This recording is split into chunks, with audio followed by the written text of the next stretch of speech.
এদিকে primary KG কিন্ডার গার্ডেনে পোলাপান যাইতে পারতেছে না, বাড়ি থাইয়ে মা বাপরে জ্বালায় কাছে, আব্বা টাহা দাও, মামা খাবো, মা টাহা দাও, নানা খাবো, এই মামা নানা পটেটো আর খাতি খাতি মা রাসল ছিঁড়ে বেলায় দেয়, বাপের ভগেট খালি বেলায় দেয়, ওদিকে বাপের ইনকাম নাই, লকডাউনে ডাউনি শুয়ে পড়ছে।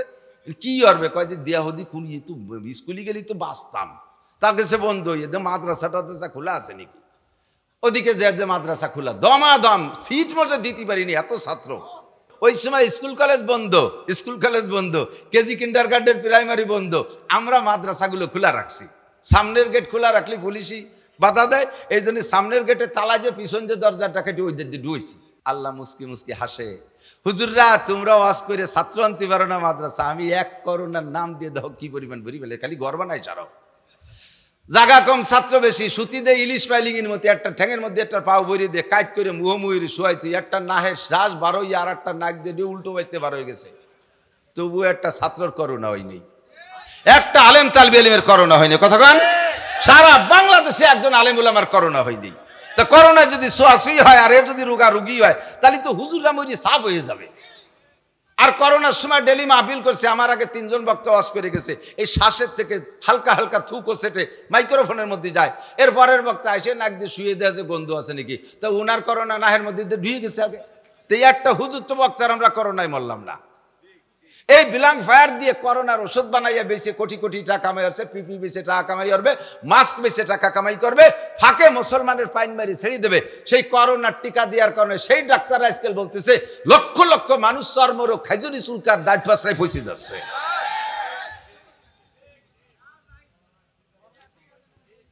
ঠিক কিনা? আর আমার নবী কি কইছে? নবী উসুল বলে দিয়েছে, লা আদওয়া ওয়ালা তিয়ারাতা ওয়ালা হামাতা ফিল ইসলাম। ইসলামের মধ্যে সোয়াসুই বলতে কিছুই নাই, লা আদওয়া এর ভিতরে সংক্রমক বলতে কিছুই নাই, সংক্রমণ ইসলামে বিশ্বাস করেন না, লা আদওয়া ওয়ালা তিয়ারাতা। আর এর ভিতরে ইসলামের ভিতরে কোনো লক্ষণ পক্ষণ বিশ্বাস করে না। অমুসলমানরা লক্ষণে বিশ্বাসী, অমুসলমানরা লক্ষণে বিশ্বাসী। এই শনি মঙ্গলবারে কোনো দিক জাতি নাই, মরাসানে বিয়ে হত্তি নাই, ভাদ্র মাসে বিলেই পার হত্তি নাই, কয় না কয় না কয় না। এই যে লক্ষণে মুসলমান বিশ্বাস করে না।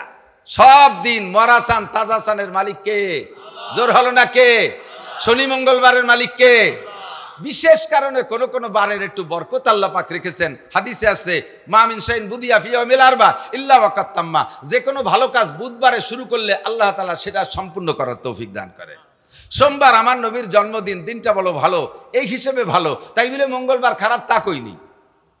শুক্রবার জুমার দিন দামি দিন, এ দিনটা বড় ভালো, তাই বলে শনিবার খারাপ, সেদিন বিয়ে হবে না, এরকম না। ইসলামে এই লক্ষণ পছন্দ করে না। ওয়ালা হামাতা, হাম মানে বুম, রাতের বেলা ওই উল্লু কয় উর্দুতে, রাত আমাদের দেশে কয় বুতুম, রাতের বেলা গাছে বুতুম পাখি কুক কুক করে ডাকে না। এই দেশের মানুষ কি কয়, কোনো বাড়ির দ্বারা যদি ডাকে তাহলে সেই বুতুম কারণে বাড়ি কার যেন অসুখ বিসুখ হতে পারে। এই একটা আকিদা আছে না নাই? এটা শিরিক। এটা কি শিরিক? কোন বুতুমের ডাকের ভিতরে এই কোনো ক্রিয়া নাই।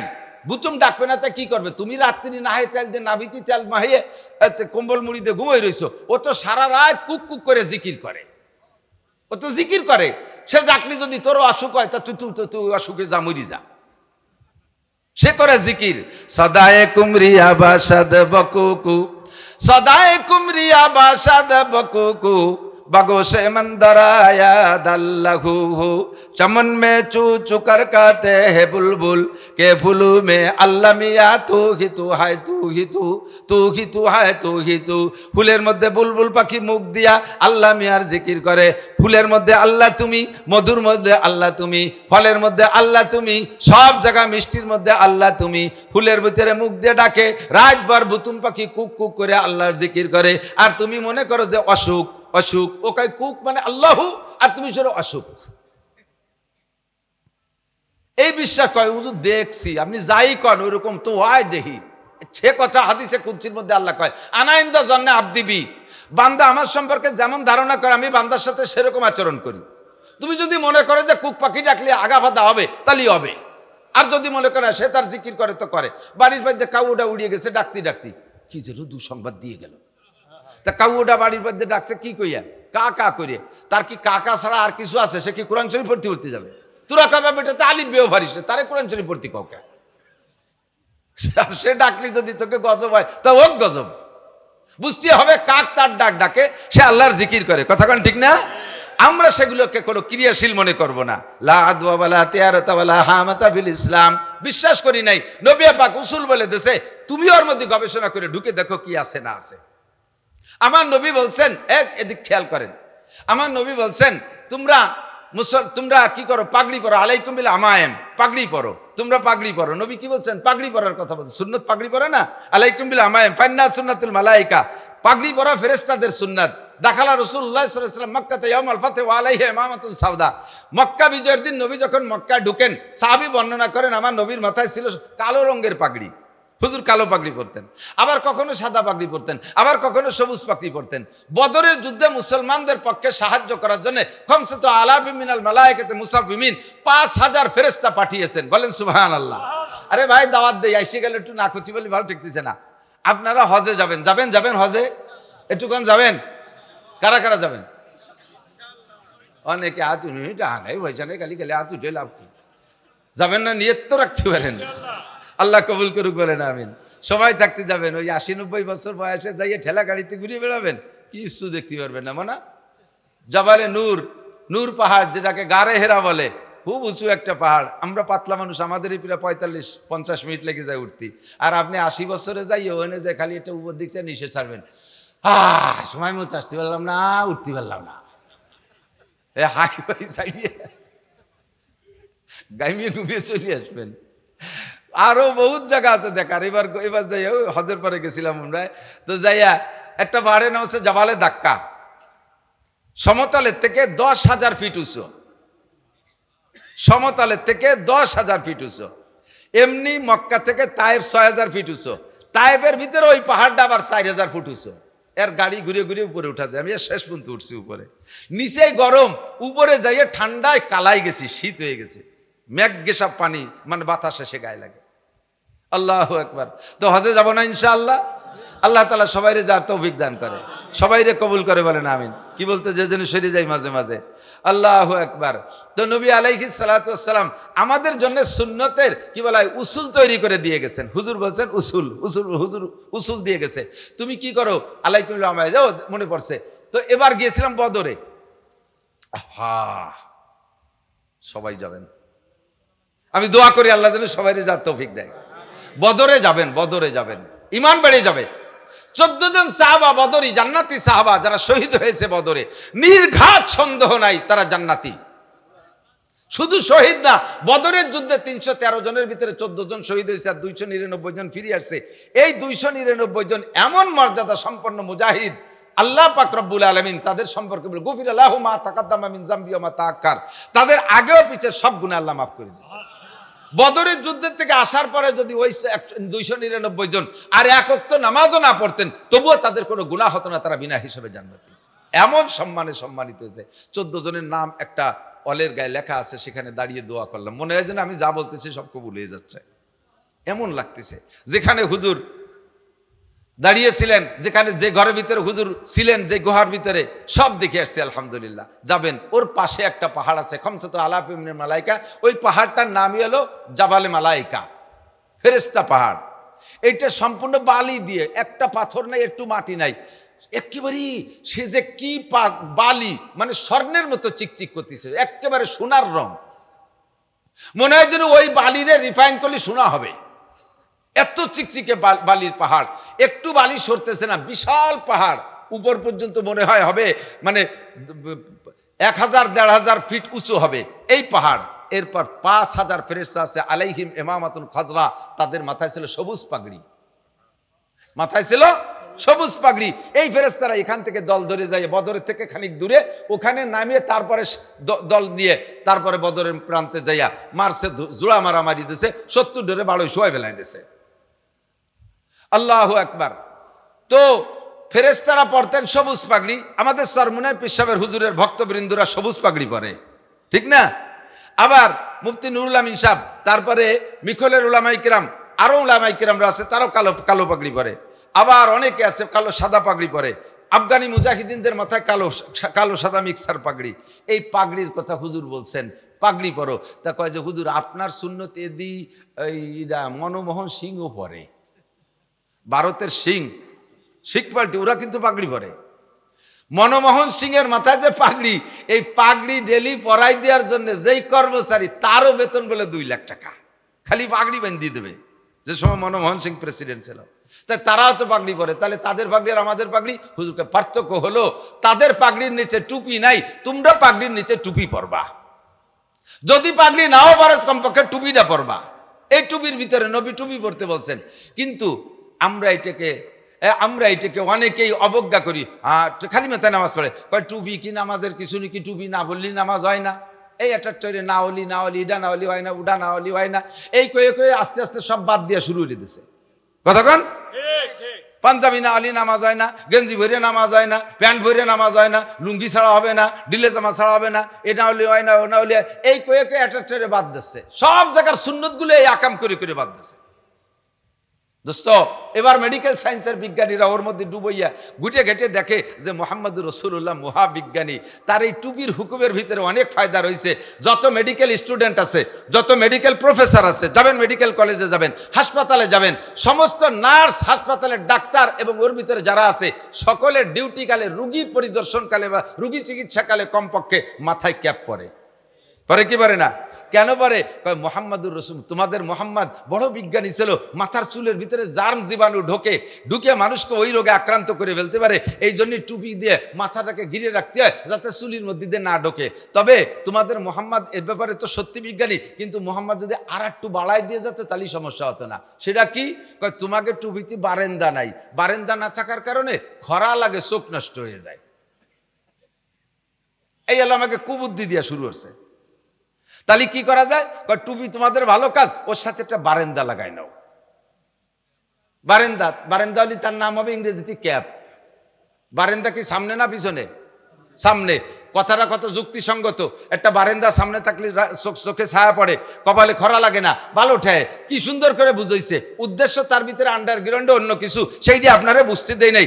এমনভাবে হাইলাইট করছে তার বক্তব্যটারে, আপনারা সেই গোপন তথ্য বুঝতে দেয় নাই। সেটা হলো বারেন্দাটা যদি সামনে লাগাও তাহলে তুমি ওই টুপি ভরে সিজদা দিতে পারবা না, আর বারেন্দালা টুপির কারণে শেষ করে নামাজি ছেড়ে দিবা। অপকৌশল ঢুকছে কোন জায়গায় দিয়ে। যত মধ্যপ্রাচ্যের যত দেশগুলো এখন, এগুলো সব এক একটা প্রদেশ ছিল, আর প্রাদেশিক গভর্নরও সাহাবায়ে কেরামদেরকে বানায় রেখেছিলেন। যখন দেশ বড় হয়ে গেছে তখন সংবিধান তৈরি করা প্রয়োজন হয়েছে। আমাদের মুসলিম সংবিধান হলো 2টা। কয়টা? 2টা কিতাব। আল্লাহ রসুল বলেন, তারাকতু ফীকুম আমরাইন লান তাদিল্লু মা তামাসসাকতুম বিহিমা কিতাবাল্লাহি ওয়া সুন্নতি। তোমরা অতক্ষণ পর্যন্ত পথভ্রষ্ট হবে না যতক্ষণ পর্যন্ত আল্লাহর কোরআন আর আমার সুন্নাতকে আঁকড়ে ধরে রাখতে পারবা। সংবিধান কয়টা? 2টা, কোরআন আর হাদিস। একটু বলি, কোরআন আর হাদিস। তো কোরআন এবং হাদিস দিয়ে সাহাবায়ে কেরাম চলছেন। যখন দেশ বড় হয়ে গেছে আর নতুন নতুন আবিষ্কারও শুরু হয়ে গেছে, তখন আবিষ্কারগুলো তো কোরআন হাদিসে নাই। যেমন ধরে নেন, এই ক্যামেরা কি রসুলের জমানায় ছিল? সাহাবায়ে কেরামদের জমানায় ছিল? মোবাইল ছিল? এগুলো তো একেবারে শেষ প্রান্তে এসে আবিষ্কার হয়েছে, কম্পিউটার এগুলো। তো ধীরে ধীরে সাহাবায়ে কেরামদের সামনের দিকে আগাচ্ছেন, আর এই নতুন নতুন আবিষ্কার আর নতুন নতুন ঝামেলা আসতেছে, সেগুলো সব কোরআন শরীফের মধ্যে নাই, হাদিসের মধ্যে নাই। এখন তার সমাধান করবে কি দিয়ে? কাজেই সাহাবায়ে কেরামদের 3 নম্বর দলিল হলো মুসলমানদের এজমাই সাহাবা, সাহাবায়ে কেরামদের ঐক্যমত।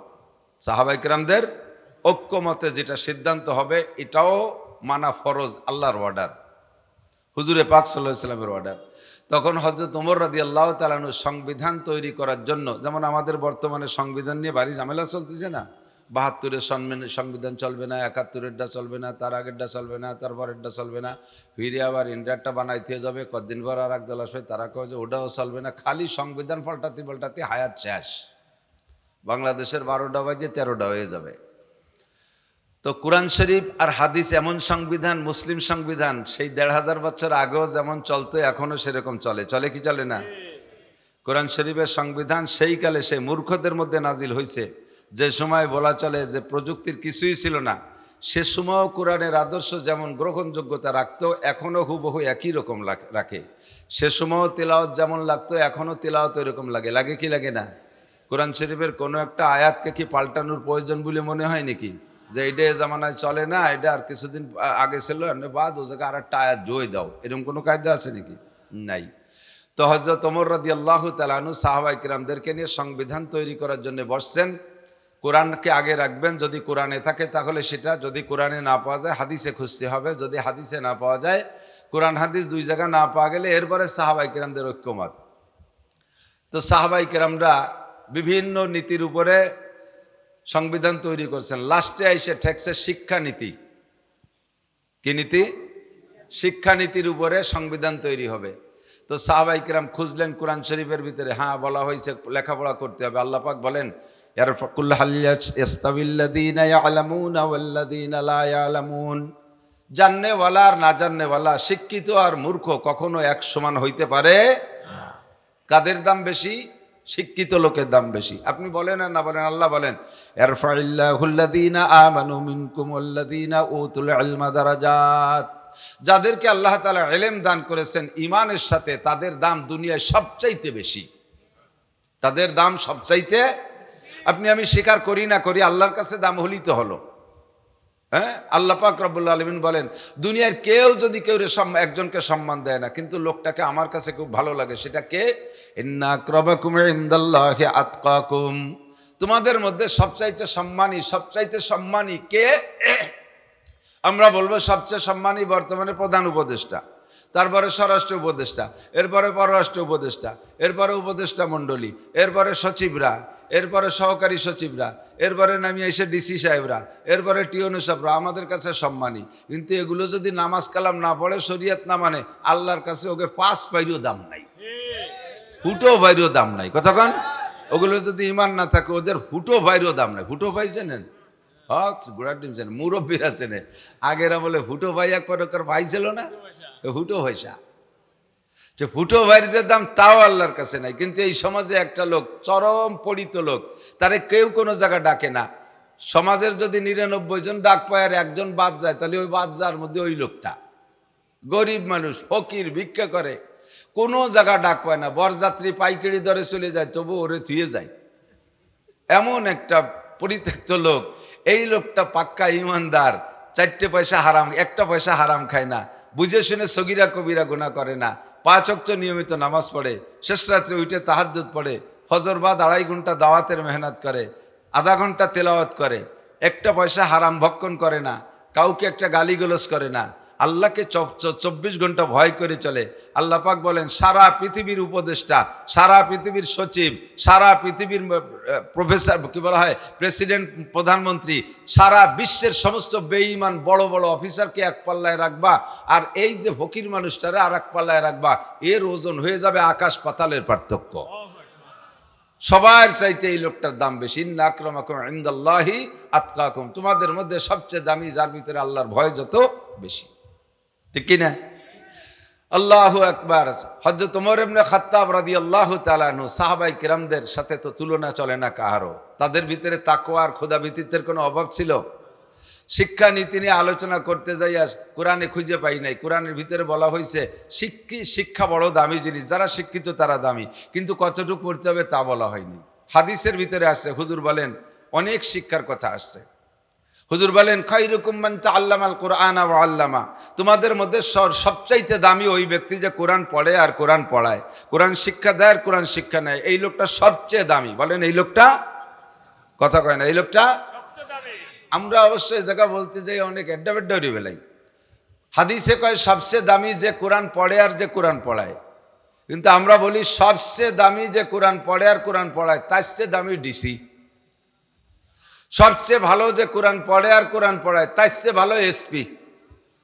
দুনিয়ার কে কতটুক ভালো বিভিন্ন সময় যাচাই বাছাই হয়, সময় সময় ধরা পড়ে যায়, বলা তো মুশকিল, বললাম না।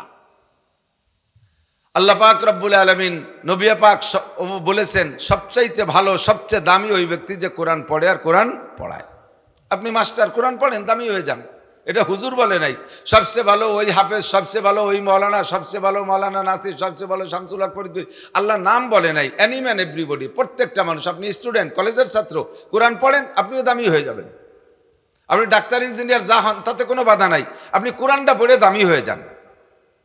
এবার নবী পাক সাল্লাল্লাহু আলাইহি সাল্লাম বলেন, তলাবুল ইলমি ফরিদাতুন আলা কুল্লি মুসলিমিন ওয়া মুসলিমাত।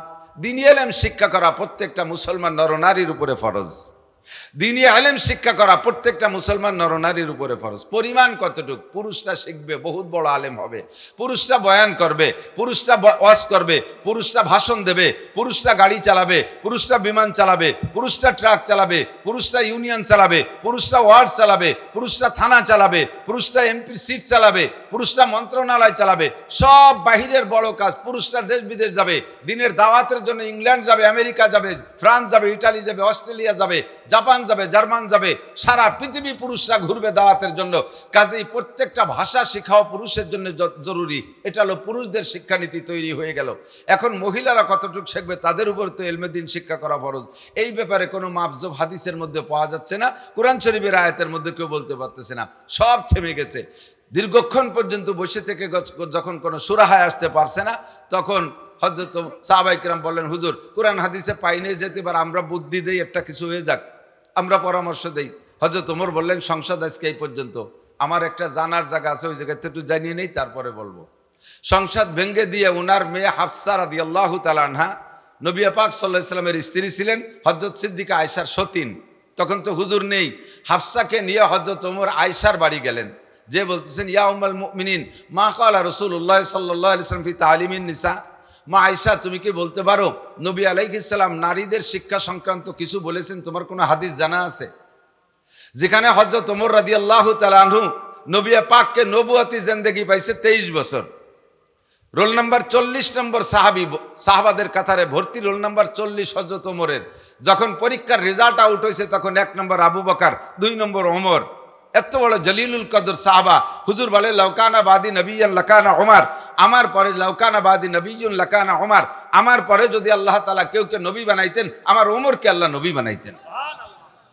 এত বড় এলেমের অধিকারী হযরত ওমরের দাবিতে আল্লাহ পাকের পক্ষ থেকে আগে আছে, যে সময় কোরআনের আয়াতটা নাজিল হবে, এর অল্প আগে হযরত ওমরের ভিতরে ওই জাতীয় মাসালার চাহিদা প্রকাশ হয়েছে। হুজুর এইটা হলে ভালো হইতো না, বলতে বলতে আয়াত নাজিল হয়ে গেছে। এজন্য বলা হয় যে হযরত ওমরের দাবি অনুযায়ী আল্লাহ তাআলা 4টি পয়েন্টে 4 প্রকারের আয়াত নাজিল করছেন।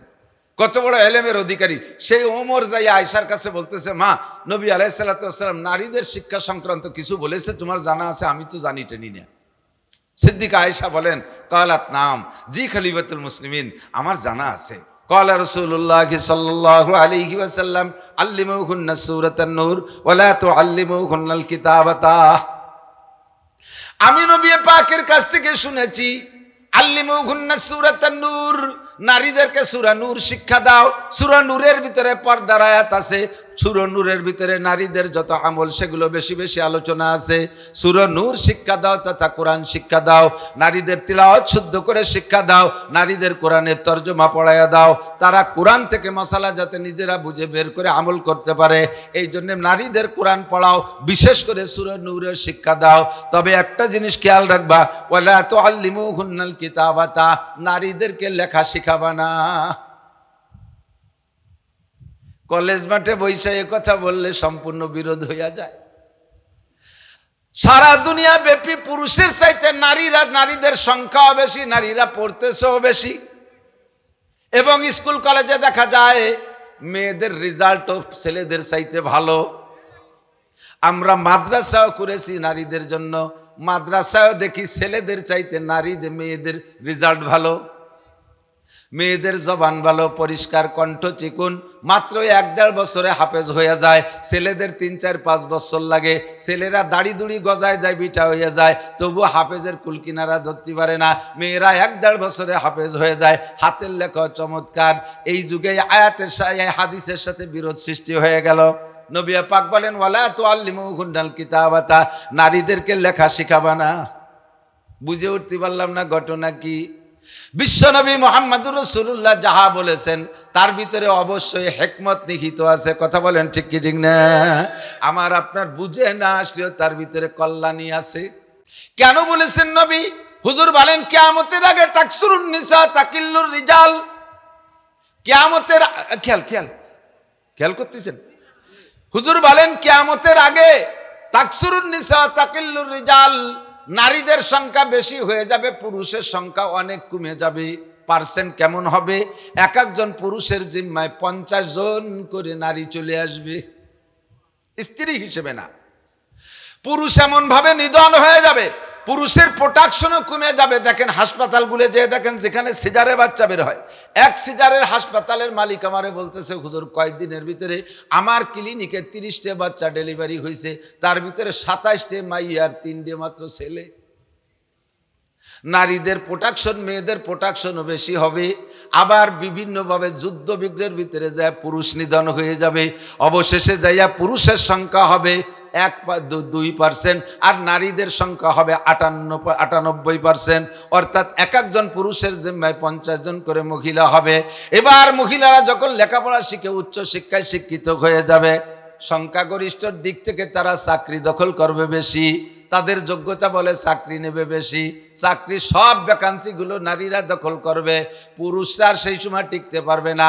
মেম্বার হবে মহিলা, চেয়ারম্যান হবে মহিলা, উপজেলায় চলে যাবে মহিলা, এমপি হবে মহিলা, মন্ত্রী হবে মহিলা, টিওনো হবে মহিলা, ডিসি হবে মহিলা, এসপি হবে মহিলা, সেনাবাহিনীতে থাকবে মহিলা, পুলিশ ডিপার্টমেন্টে মহিলা, সব জায়গায় মহিলার মহিলা হয়ে যাবে। হাজার হাজার পুরুষ তখন তারা এই সংখ্যালঘুত্বের কারণে, ভোটের অভাবে তারা দুর্বল হয়ে পিছিয়ে পড়ে থাকবে। যুবকরা বিয়ে করতে পারবে না, কারণ চাকরি পাবে না, তারা চাকরি দখল করবে ওই জায়গার মহিলারা। মুরব্বীরা একটু সাক্ষী দেন, একটু বিরক্ত লাগতে পারে আপনাদের, তবে বাস্তবটা কয়ে থুয়ে যাই। উচিত কথা কবরে মাসি, তাই আর একবার রাজপাট আসি আর না আসি। ছোটবেলায় আমরা স্কুলে পড়ছি, আমি প্রাইমারি কোয়ালিফিকেশন আমার, তার উপরে না, হাই স্কুলের বারেন্দায় যাইনি, এমনি যাই। এখন ওই যে মেট্রিকাল আগে বিদায় দিতে জন্য মাঝে মাঝে দোয়া দিতে যাই, কলেজে লাগে একটু দোয়া দিতে যাই, তাই জেলা ভর্তি যাইনি আমি ও জায়গা কোনোদিন। যখন আমরা প্রাইমারিতে পড়ছি, আমার ঘোড়াদাড়ি স্কুলে পড়ছি, ঘোড়াদাড়ি স্কুলে 5 জন শিক্ষক ছিলেন, 5 জনই পুরুষ ছিলেন, 5 জনই পুরুষ ছিলেন। আমরা আর শিক্ষকদের ভিতরে সম্পর্ক এমন ছিল, স্যারদের চোখের দিকে তাকানোর সাহস ছিল না। বিশেষ করে সেকেন্ড স্যার নামে যিনি ছিলেন, রবিন বাবু, উনি ঢুকলে মনে হতো যেন 5 থেকে নিয়ে ক্লাস 1 পর্যন্ত সব ছাত্রছাত্রীর পেশাব এসে গেছে ভয়তে। এমন একটা রোব আর গাম্ভীর্য নিয়ে স্যাররা থাকতেন। এখন সেই স্কুলে আমার বাচ্চা কাচ্চারা পড়ে, 4 জন ম্যাডাম আর 1 জন পুরুষ।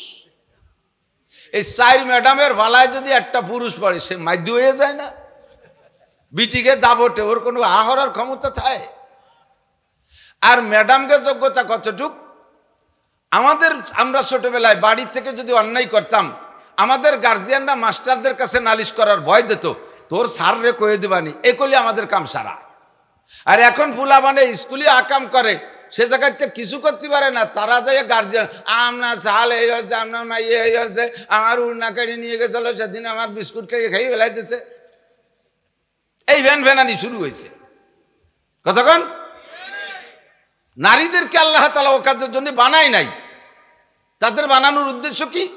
ইয়া নিসা আন-নবী লাস্তুন্না কাআহাদিম মিনান নিসা ইন ইত্তাকাইতুন্না ফালা তাখদানা বিল কওলি ফায়াতমা আল্লাযী ফি কলবিহি মারাদুন ওয়া কুলনা কওলাম মারুফা ওয়া কারনা ফি বুয়ুতিকুন্না ওয়া লা তাবাররাজনা তাবাররুজাল জাহিলিয়াতিল উলা।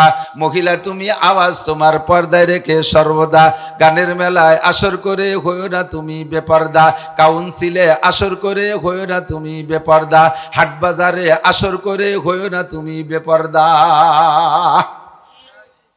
মহিলারা আট করে করে করে সুবহানাল্লাহ। আপনাদের রাজপাটের হাটে তো কোনো মহিলা বাজার করতে আসে না। কিছুদিন পর পুরুষ মাইনাস হয়ে যাবেন। মহিলারা বলবে পুরুষরা কি বেহায়া, আটে চলিয়েছে। 2-1 যদি আটে যান, তাহলে বিটিরা আপনাকে ধিক্কার দেবে, পুরুষরা কি বেহায়া, আটে চলিয়েছে বিটা মানুষ, তাও বোরকা ছাড়া আইছে, আপনাকে খেপাবে, ভেঙ্গাবে। এ পুরুষরা কি বেহায়া, বোরকা ছাড়া রাজপাটের আটে চলিয়েছে। 8 ওনাকে দখলে, যার কায়দা কিনা কথা কন। পুরুষরা বাজার করে, তা তাকে সয়ে যায় না। কি গুড়ার ডিম কিনে নিয়ে আসে, পচা মাছ, কুইয়ে মাছ, যা দায়িত্ব এখন তা যা তোমার মাছ তুমি কিনে খাও। এই করে করে বাড়াই দিয়েছেন। নবী পাক কেন বলেছেন? আমার বুঝার বিষয় দোস্ত, মাথা লাগাইলে বুঝবেন নবী পাকের কথার মধ্যে জাতির কল্যাণ আছে। নবীর কথা বাদ দিয়ে যখন ওভারটেক করে নিজেরা সংবিধান তৈরি করা শুরু করছেন, তখন তো এই মানব জাতির পতন শুরু হয়েছে। মানবতা বলতে নাই। নবী পাক বলেন, ওই ব্যাখ্যা দিয়ে আমার দায়িত্ব না। আমার অল্প দিনের নবুয়তি হায়াত, মাত্র 23 বছর আমি নবুয়তি করেছি। গোটা দুনিয়া ঘুরে আমার বলার সময় হয় নাই, সমস্ত জাতিকে তার ভাষা দিয়ে আমারে বুঝিয়ে দেওয়ার সময় হয় নাই। আল্লাহ পাক আমাকে আরবি বানাইছে, আরবি ভাষায় আমি সংবিধান দিয়ে গেলাম, আরবি ভাষায় আমি সূত্র বলে গেলাম, এর ভিতরে ব্যাখ্যা করে তুমি ডুবাই দেখো।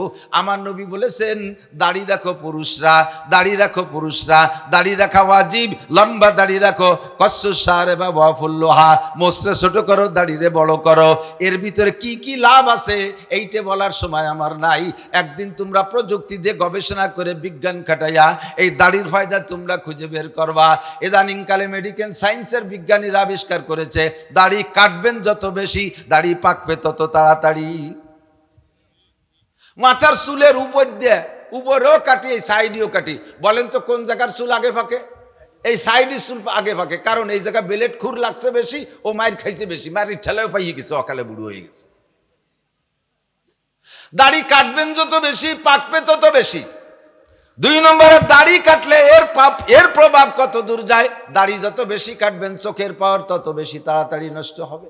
দাড়ি যত বেশি কাটবেন, আভ্যন্তরীণ মাইর খাবেন, সেক্স পাওয়ারের উপর পর্যন্ত এর হস্তক্ষেপ চলে, যৌন ক্ষমতা দুর্বল হয়ে যায় ধীরে ধীরে। দাড়ি বেশি কাটলে ডায়াবেটিস তাড়াতাড়ি হয়, দাড়ি বেশি কাটলে গনোরিয়া হয়, দাড়ি বেশি কাটলে গণ পেশাব হয়, ইত্যাদি ইত্যাদি সমস্যা সব দাড়ির মধ্যে রয়েছে। আমার নবী এত ব্যাখ্যা দিয়ে যান নাই। নবী একটা কথা বলেছেন, কসু সারে বাবা ফুল্লোহা, মোসরে ছোট করো, দাড়িরে বড় করো। নবী বলেছেন, লা তাবুলু কায়মান, দাঁড়িয়ে খাড়িয়ে পেশাব করো না। কেন করবা নাই? কেন বলার সময় আমার নবীর নাই। মাত্র 23 বছর জিন্দেগিতে গোটা মানব জাতির সংবিধান দিয়ে যাবে, অল্প সময়ের ভিতরে এত ব্যাখ্যা দিয়ে যাইতে পারেন নাই। নবী শুধু সূত্র বলে দিয়ে গেছেন, হ্যাঁ দুনিয়ার মুসলমান, দাঁড়িয়ে খাড়িয়ে পেশাব করো না। কেন পেশাব করবা না? এবার তোমার বিজ্ঞান খাটায় গবেষণা করে দেখো, দাঁড়িয়ে পেশাব করার মধ্যে লাভ না লস। বিজ্ঞানীরা আবিষ্কার করেছে, দাঁড়িয়ে পেশাব করলে চোখের পাওয়ার দুর্বল হয়ে যায়, দাঁড়িয়ে পেশাব করলে চেহারার নূর কমে যায়, দাঁড়িয়ে পেশাব করলে সেক্স পাওয়ার কমে যায়, দাঁড়িয়ে পেশাব করলে ডায়াবেটিস হয় তাড়াতাড়ি, দাঁড়িয়ে খাড়িয়ে পেশাব করলে কিডনি মার খেয়ে যায় তাড়াতাড়ি, কিডনি ড্যামেজ হয়ে যায়, আভ্যন্তরীণ নানান রোগ সব দাঁড়িয়ে খাড়িয়ে পেশাবের মধ্যে। এখন বসা পেশাবখানা তো সরকারিভাবে যা বানাচ্ছে, তারপরে বিভিন্ন পাম্পে, স্টেশনারি, এয়ারপোর্টের, ওর মধ্যে বসার কায়দাই নেই। সে বইয়ের বাসা একটা ভাইতে তুইছে উপরে, বইয়ের বাসা চেনেন? পোলা বানান তো বইয়ের বাসা না, আইতা চেনবে কি? মুরব্বীরা কথা কর না কা, তাল গাছে আগে ঝুলনো থাকতো না বইয়ের বাসা, আর দাঁড়ায় পেশাব করা লাগে, সে বইয়ের বাসা ভাইতে তুইছে না। সিরামিক দিয়ে বইয়ের বাসা একটা ভাইতে তুইছে, দাঁড়ায় ছাড়া পেশাব করার কায়দা নেই। আমরা বসে পেশাব করতে গেলে এবার নিচে পেশাব হবে, আর আছে পেশাবের টুঙ্গি নাক বরাবর। আর পাইকারি দরে ডায়াবেটিস, কারণ ডায়াবেটিসের ঔষধ বানাইছে, তা বেচতে হবে, বেচার জন্য রুগী বানাতে হবে না। এই রুগী বানাচ্ছে দাঁড়ায় দাঁড়ায় মুতাইয়ে। সিজারের ঔষধ বানাইছে, সিজার করে বাচ্চা বের করলে মোটাটা পাওয়া যায় হাসপাতাল আলারা। কাজেই সিজারের জন্য তারা আগের থেকে প্রস্তুতি নিয়েই ফেলায়। ইদানিংকালে বাচ্চা একটা পেটে আসার সাথে সাথে পরামর্শ দিয়ে দিয়েছে ফেসবুক, ইউটিউব, টেলিভিশনে, যে বাচ্চা গর্ভে আসার সাথে সাথেই আপনারা ডাক্তারের শরণাপন্ন হন, ডাক্তারকে দেখান বাচ্চা কোন পজিশনে আছে। বাচ্চার বয়স 1 দিন না 2 দিন না 3 দিন, কেবলমাত্র পেটে গেছে, তার বয়স কটুক তা মাফা শুরু হয়ে গেছে।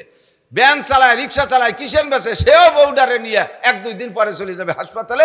ফার্স্ট চান্সে যাওয়ার সাথে সাথে এমন ঔষধ দিয়ে দেবে যার নর্মাল ডেলিভারি হবে না, পরে সিংকাটি বেরোনো লাগবে। কারণ ওনার সিংকাটা পদ্ধতি আবিষ্কার করছে, ওর বেশি তো খাতে হবে, তা সে কামাই করতে হবে। এই জন্য সেই যাতে সিজারে আসে, তার জন্য যে মেডিসিন দরকার সে মেডিসিন দিয়ে তুইছে। করোনার নাম দিয়ে ধোঁকা দিয়া, করোনার নাম দিয়ে একটা ধোঁকা, করোনা ধোঁকা। করোনা কি 100% ধোঁকা, বিশ্বাস হয় না?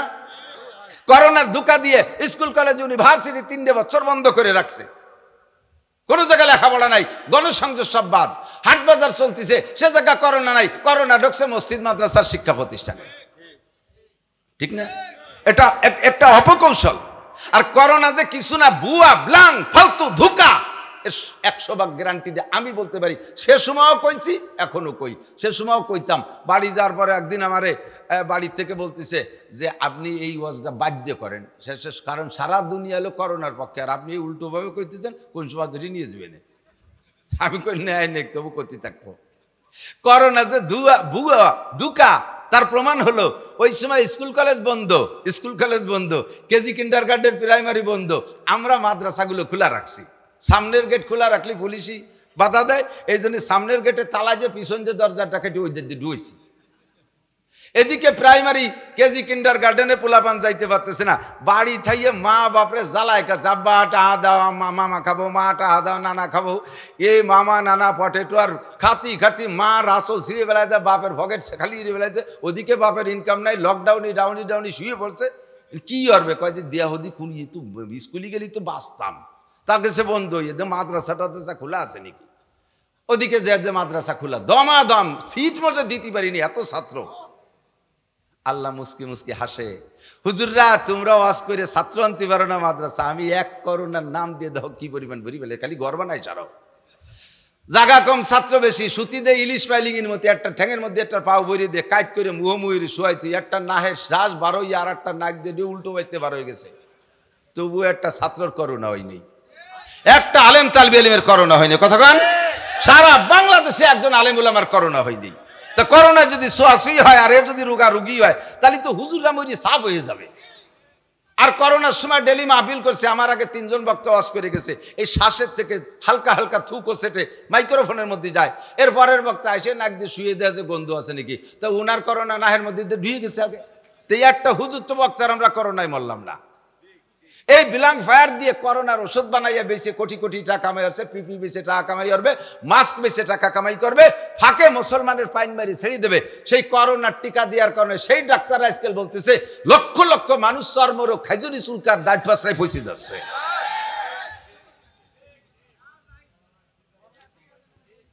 ঠিক না?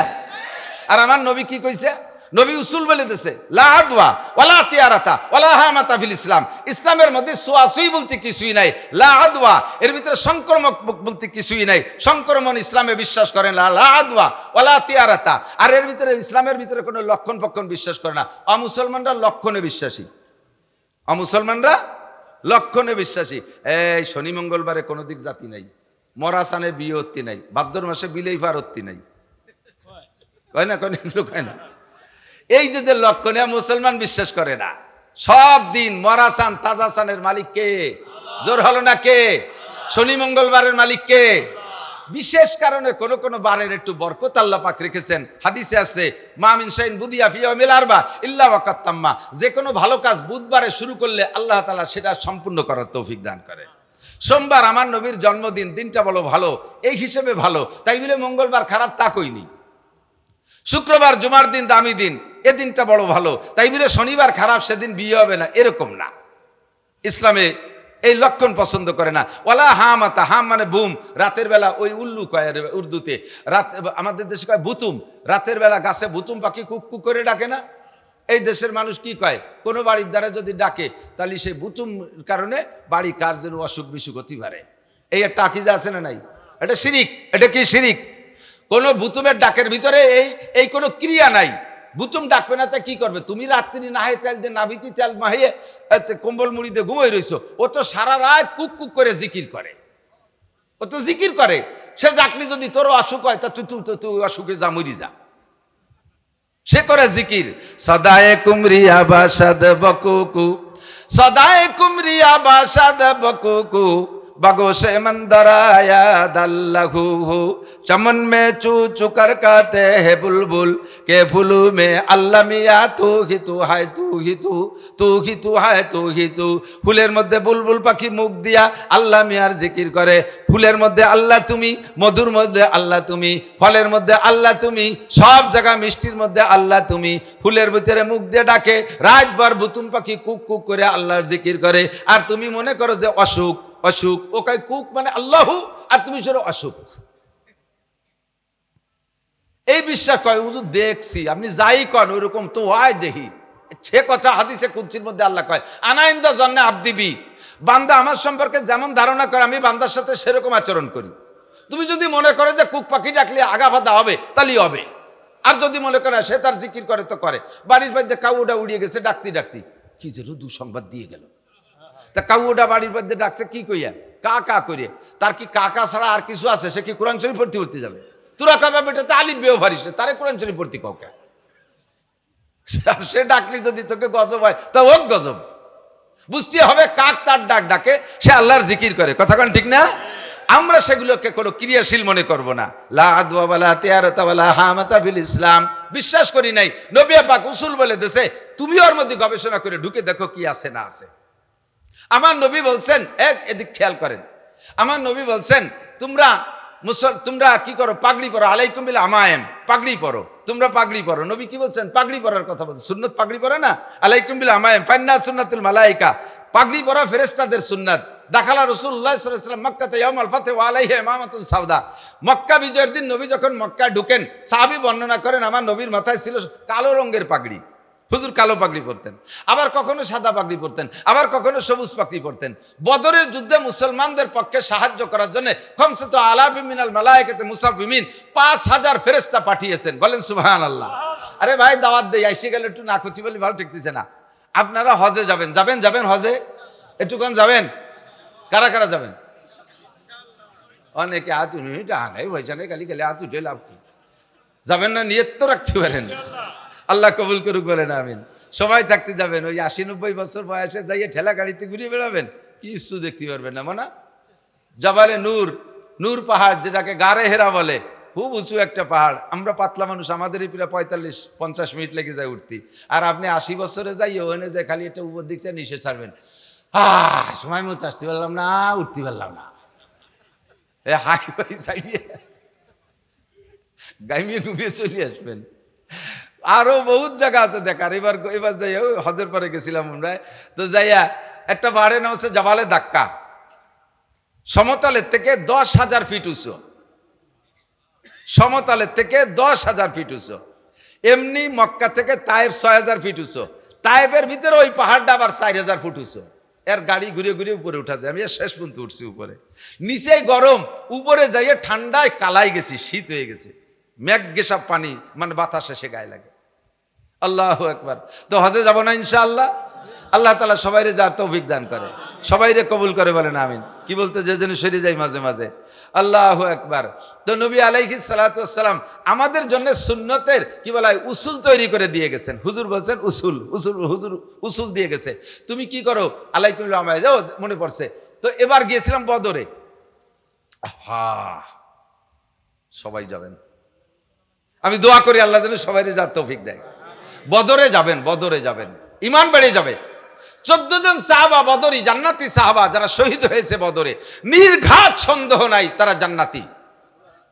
শুধু শহীদ না, বদরের যুদ্ধে 313 জনের ভিতরে 14 জন শহীদ হয়েছে, আর 299 জন ফিরে আসছে।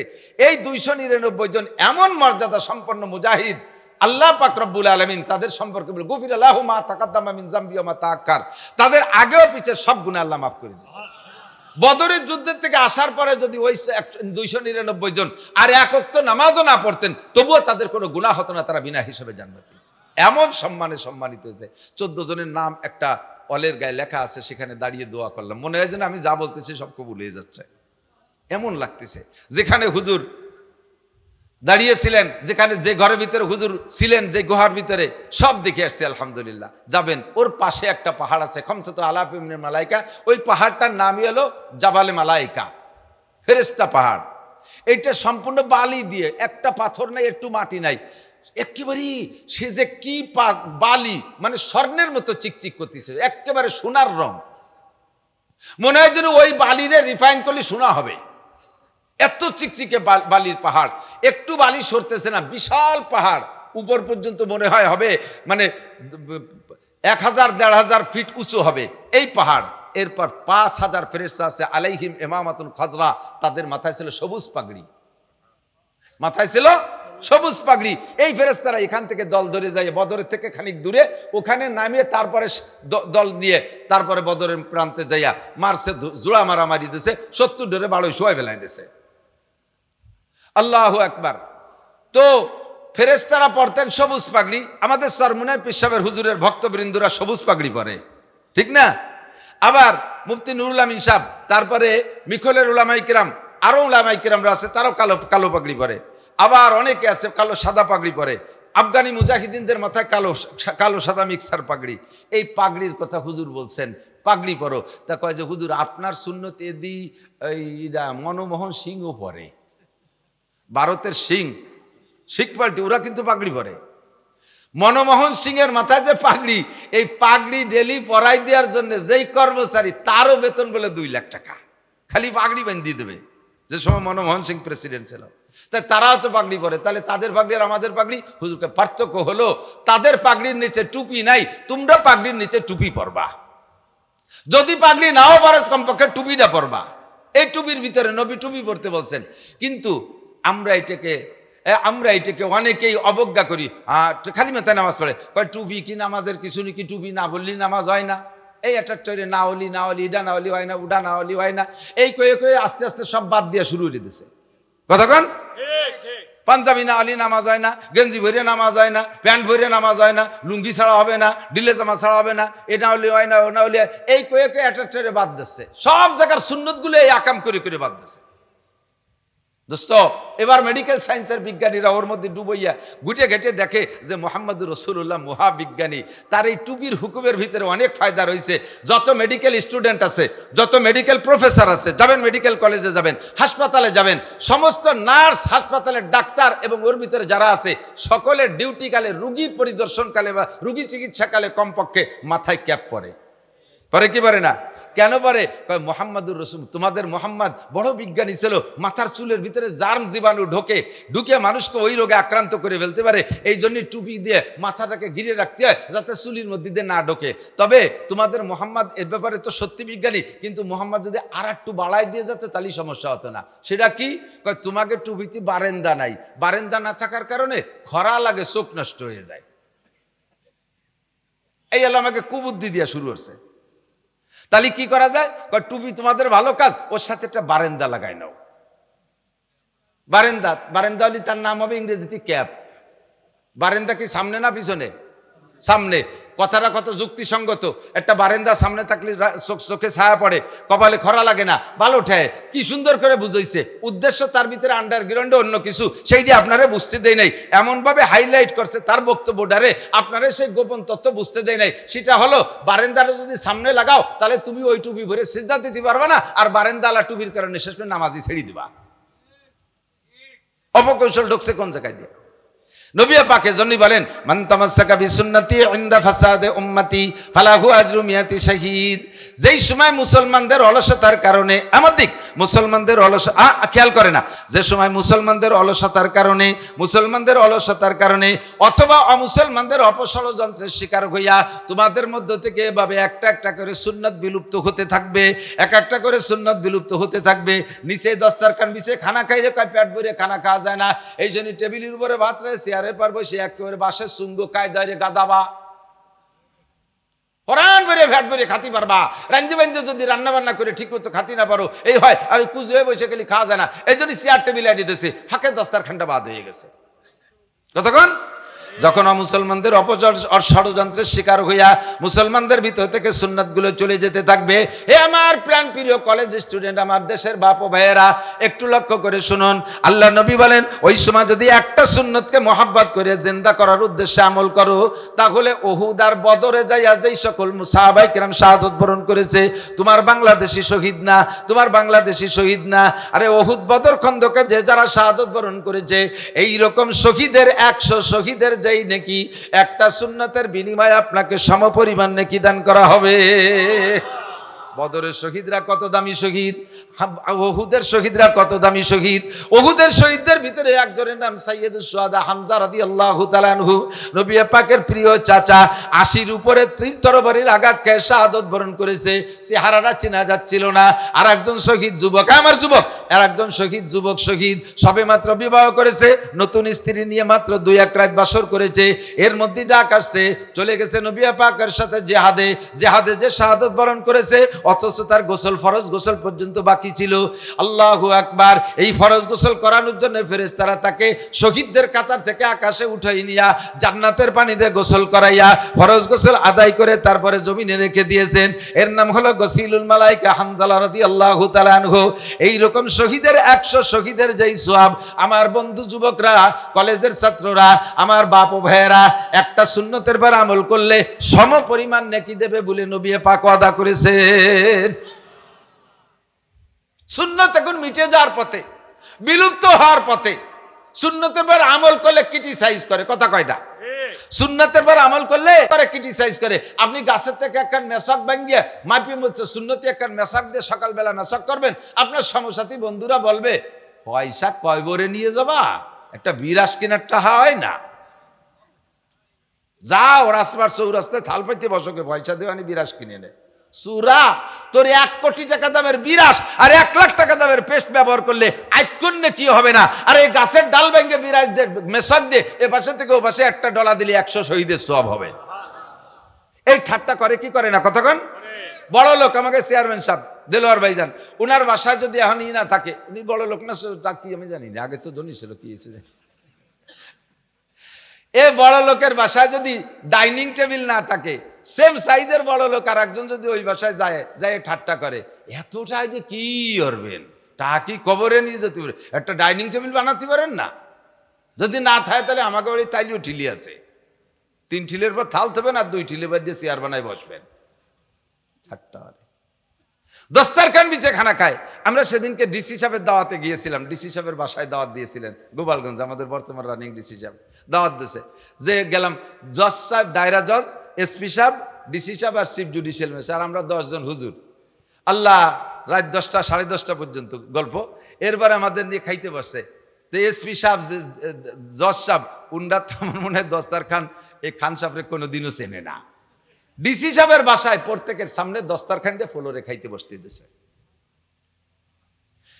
আজকে আমাকে হুজুরকে উপলক্ষে দস্তারখান তৈরি করা, এটা বোঝা যায় বাজারের থেকে অয়েল করলে, বাজার থেকে কি বলে ওই যে পলিথিন একটা কিনে এনে বিছাই দিলি পারে, তা না, প্রত্যেকের জন্য পার্ট পার্ট আলাদা দস্তারখান। ঘরে আরো এরকম গাদি মারা রয়েছে। দোস্ত, এখন যদি আর একজন ডিসি এসে কয়, দোস্ত তুমি এত বড় বাগা জেলার ডিসি, তোমার বাড়ি ডাইনিং টেবিল নাই, এই ক্রিটিসাইজ করে, এই ক্রিটিসাইজটা শোনা যাবে না। ক্রিটিসাইজ করে, ঠাট্টা করে, উপহাস করে সুন্নতগুলো আমাদের থেকে বিলুপ্ত করে দিয়েছে। কথা কন?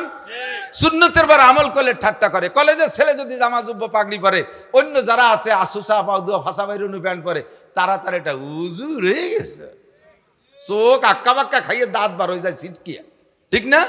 হুজুর হয়ে গেছে। কোন মহিলা যদি শতভাগ পর্দা করে কলেজে পড়তে আসে, অন্য লেংটি মহিলা যারা আছে, দায়ুস মহিলা, তারা তারে ঠাট্টা করে, মা ইহানে ভর্তি হয়েছে, ও মহিলা মাদ্রাসায় যাও, কয় কি কয় না? এই যে ঠাট্টার দিন আছে, সুন্নতের বার আমল করবেন কি করে? এই সময় সুন্নতের বার আমল করলে এরকম বস্তা বলে নাকি পাওয়া যায়। ছেলেতে দাড়ি রাখছে, আব্বা তারে খেপায়, কৌদি ছেলে দাড়ি রাখছে, বাপে তারে খেপায়, তোর দিয়ে আমার আব্বার মতো দেখা যাচ্ছে, বাপের মতো, মানে তার দাদার মতো। ছেলেতে দাঁড়িয়ে রাখছে, মা তারে খেপায়, তোর বাপ আইজো সাবালে করে না, তুই বুড়ুই গেলি কে? ওর বাপের দাড়ি জ্বালাই নেই, আইজো সাবালে কইলি, তুই বুড়ুই গেলি। আর কি দাড়ি রাখার কায়দা আছে?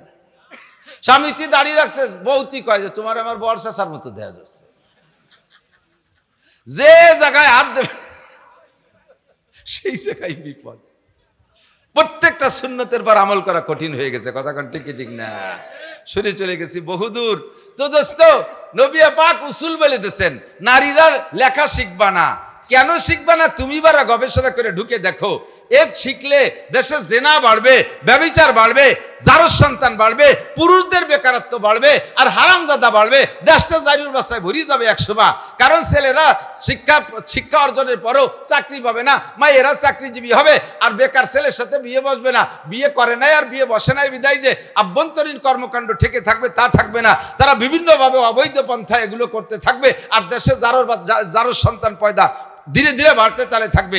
হুজুর এই নানান কিছু ভেবে চিনতে উসুল আর কি বলা হয় সূত্র তৈরি করে দিয়ে দিয়ে গেছে যে আলাইকি বলে আল্লিমুহুন্না সূরাতুন নূর ওয়ালা তুআল্লিমুহুন্নাল কিতাবাতা, মেয়েদেরকে সূরা নূর শিক্ষা দাও, তাদের পর্দা শিক্ষা দাও। মাইয়েকে চাকরি করে দুই মুছে খাইও না, মায়েরা থাক ঘরের ভিতরে, ছেলেরা চাকরি করুক। লক্ষ লক্ষ ছেলে বেকার ছানা বান্ধে মুখ উচরে ঘুরে বেড়াচ্ছে। এই খেজুর গাছ কাটা গাছিকে মতো ব্যাগ হয়েছে না আজকাল। খেজুর কাটার গাছিরা ওই যে স্যান্টান ডুয়োনুজনের যে ব্যাগটা, ওকে সামনে বাঁধে না পিছনে, পিছনে ঝুলোয় না। আর এখনকার ব্যাগ হয়েছে স্কুল ব্যাগ পিছনে, সে খেজুর কাটা গাছিকে টুনি, এই ঠুঙ্গি বইরে সার্টিফিকেট নিয়ে যত জায়গা আছে সব জায়গা ঘুরতে ঘুরতে ঘুরতে ঘুরতে চাকরির বয়স পার হয়ে গেছে, কোনো জায়গা চাকরি নাই। এখন চাকরির এজ ওভার, আর হবে না। সাদাকাল্লাহুল আযীম, আর হবে না। এখন কি করতে হবে? পোল্ট্রির ফার্ম করতে হবে, ছাগল পালতে হবে, নানান কুবুদ্ধি দিয়া। ওদিকে মেয়েদের কুঠা, লম্বা কুঠা, এই কুঠা বরাদ্দ নিরসনের জন্য যুবকরা ছাত্ররা আন্দোলন করলো, কিন্তু সেই কুঠা যে কোন কুঠাইতে কোন কুঠায় গেছে তাই তো বুঝতে পারতেছি না। কথা কর না কেন? সমন্বয় করে কি সমন্বয় হলো তাই তো বুঝতে পারতেছি না। আগে একদল পাতে, এখন আর দল পায়। আগে একদল বঞ্চিত, এখন আর দল বঞ্চিত। সমন্বয় কি হলো? ইনসাফ কি করলে?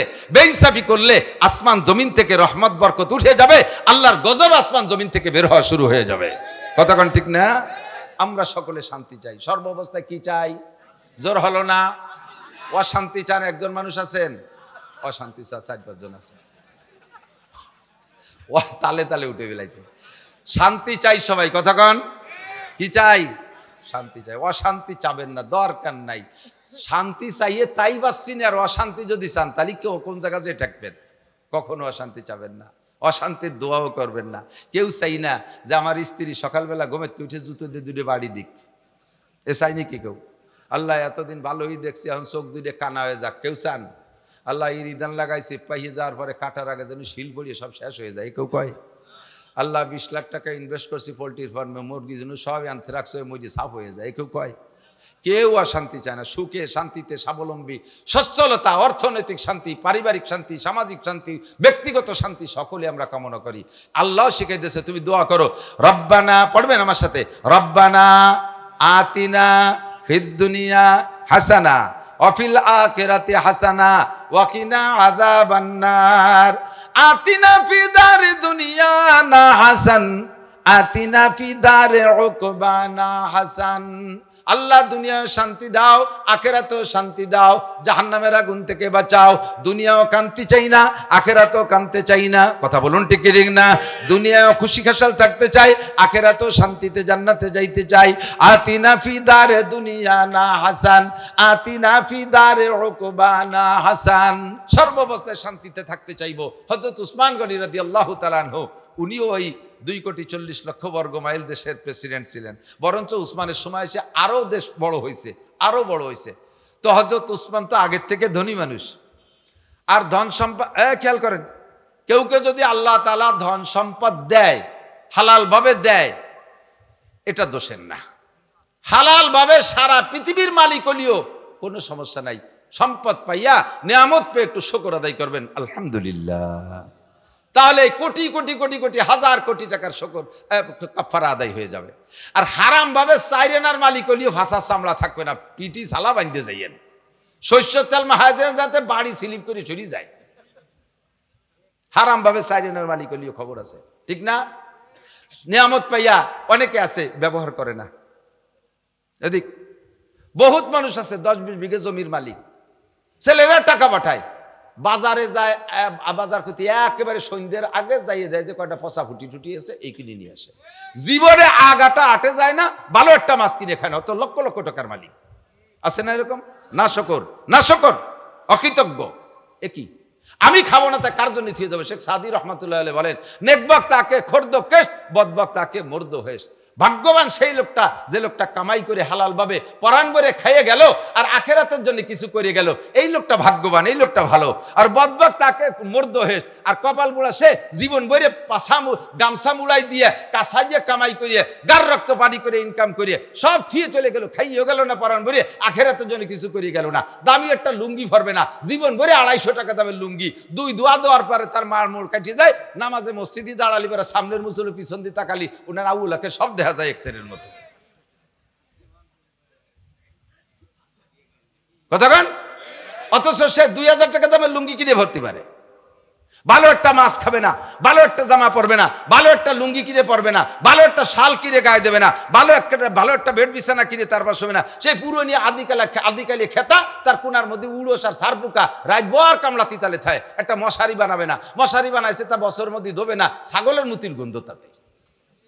ল্যাবের টাকা আয় দেশে সে আদিকালিয়া শিমুল তুলোর ল্যাব ম্যাগের মতো জায়গায় জায়গায় ফাঁকা হয়ে গেছে, জায়গায় জায়গায় শুয়া, তার মধ্যে ডুব দিয়ে শুয়ে দেয়, নিঃশেষ বাড়িয়ে দেয়, তলের নিঃশেষ উপরে উঠে যায়। তুমি টাকা দিয়ে কি করবা? টাকা দিয়ে কি করবা? পরাণ ভরে খাবেন, পরাণ ভরে খাবেন, তৌফিক হলে ভালো গাড়ি কিনবেন, মোটর সাইকেল কিনবেন, দামি গাড়ি কিনবেন। টাকা দিয়ে কি করবেন? আপনি ব্যবহার করে যাবেন না, থুয়ে চলে যাবেন। যাকে জন্য রেখে চলে যাচ্ছেন মায়া করে, কয়েকদিন আপনি মরার পরে হয়তো বেশি 4 দিনের দিন মিলাদ একটা দ্বিতীয়বারে, আর আমরা তো মিলাদ খেয়ে ফেলাইছি করে, এখন মিলাদ কপালে তো উঠে গেছে, তাও পাবেন না। শেষমেশ যাইয়া সাই গোষ্ঠী আইসে কামলা কামলি করবে, আর আপনার কবরের উপরে বাড়িয়ে তিতালে থাকবে, আপনার নামে কিচ্ছু দেবে না। নেকবক তাকে ক্ষুদ্র কেস। ঠিক আছে, তো আমি কি বুঝতে পারছি? আমি মিথ্যে কথা কইছি নাকি? মিথ্যে কথা কইছি? খুঁজে দেখেন এই প্রমাণ আছে না নাই? এরকম ছোটো মানুষ আছে না, কিচ্ছু খাই না। আস্তাগফিরুল্লাহ, পরাণ ভরে খাবেন। আমার যখন ছিল না তখন খাই নেই, তখন পড়ি নেই, পারি নেই, ছাত্র বয়সে অত্যন্ত করেছি। এই চেয়ারম্যান জানে, চেয়ারম্যানের বনাই বাড়ি ফুকরো, মান্নু চেয়ারম্যান। আমি শেষ মাস চেয়ারম্যানের বাড়ি লজিং থাকি। বহুদিন আমি এরকম গেছে যে সাবানের অভাবে কাপড়টা ধুয়ে মসজিদে যায়, একটা জামা, অনলি একটা জামা, একটা লুঙ্গি ভালো, আর একটা লুঙ্গি ছিঁড়া, একখান গামছা, একটা গেঞ্জি, এই পরে লেখাপড়া করছি। ক্লাসে ফার্স্ট ছিলাম। অভাবের কারণে পড়ালেখা নষ্ট করিনি, প্রচণ্ড অভাব অতিক্রম করে আসছি। বহু রাত কেরোসিন তেলের অভাবে আর এক বাড়ি যখন লজিং থাকছি, কেরোসিন তেল, ওনাদের বাড়ি লজিং থাকার চেয়ারম্যানের দেলোয়ার ভাইয়ের বোন আমাকে কেরোসিন তেল দিতেন হেরিকেনে। সে সময় তো কেরোসিন তেল, কারেন্ট ছিল না।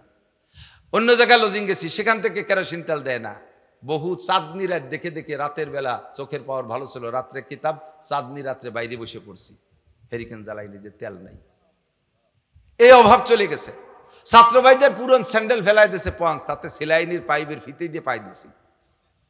অভাব যখন ছিল পাই নেই ব্যবহার করি। যখন আল্লাহ তৌফিক দিছে, এমনি সাজগোজ পছন্দ হয় না, ওই যে অতিরিক্ত সাজ, ওইটা আমার ভালো লাগে না। পোশাকের ভিতরে যে একটু যথাসাধ্য দামি, যথাসাধ্য আরামদায়ক, এগুলো ব্যবহার করি। লুঙ্গিটা দামি করি, জামাটা পাতলা কাপড়ের পরি, এটা দামি কাপড়, গাড়ি আল্লাহ পাক দেশে দামি গাড়ি। সব কিছুতে দেশে যখন বাজারে যাব, আমার কাছে পকেটে থাকতে আমার সাথে ভালো মাছ কেন কিনবে? আরেকজন কিনতে পারবে, ভালোটা আমি কিনবো। আসেন আমার সাথে গোপালপুর বাজারে যাবেন, ইনশাআল্লাহ দেখবেন জাইলিরা আপনাকে চাইতে আমারে ডাক দেবে আগে। আমি দামাদামি কয় টাকা দে, উঠে দে, পরাণ ভরে খাবো। আমার টাকা দিয়ে সেও খুশি থাকবে, আমিও খাবো। খাবো না কেন? কেন খাবো না? কার জন্য থুয়ে যাবো? হযরত উসমান রাদিয়াল্লাহু আনহু যখন খাইতে বসতেন 20 প্রকারের তরকারি নিয়ে বসতেন, 20 প্রকার। তো এক সাহাবা বলছে যে হুজুর, আবু বকর তো এরকম খাতো না, ওমর তো এরকম খাতো না, আপনি এত খান কেন? কয় যে খাইতো না, সে না খাইয়ে চলে গেছে, তাকে সেল না খাইনি। আমি খাবো না, তা খাবে কিনা? দুনিয়ায় যত মখলুক আছে যারা খায়, যত প্রাণী আছে, মানুষ সহ সমস্ত মখলুকের জন্য খাদ্য বরাদ্দ হয় আসমান থেকে। কোত্থেকে? অফিস সামাই রিজকুকুম ওয়া মা তুআদুন।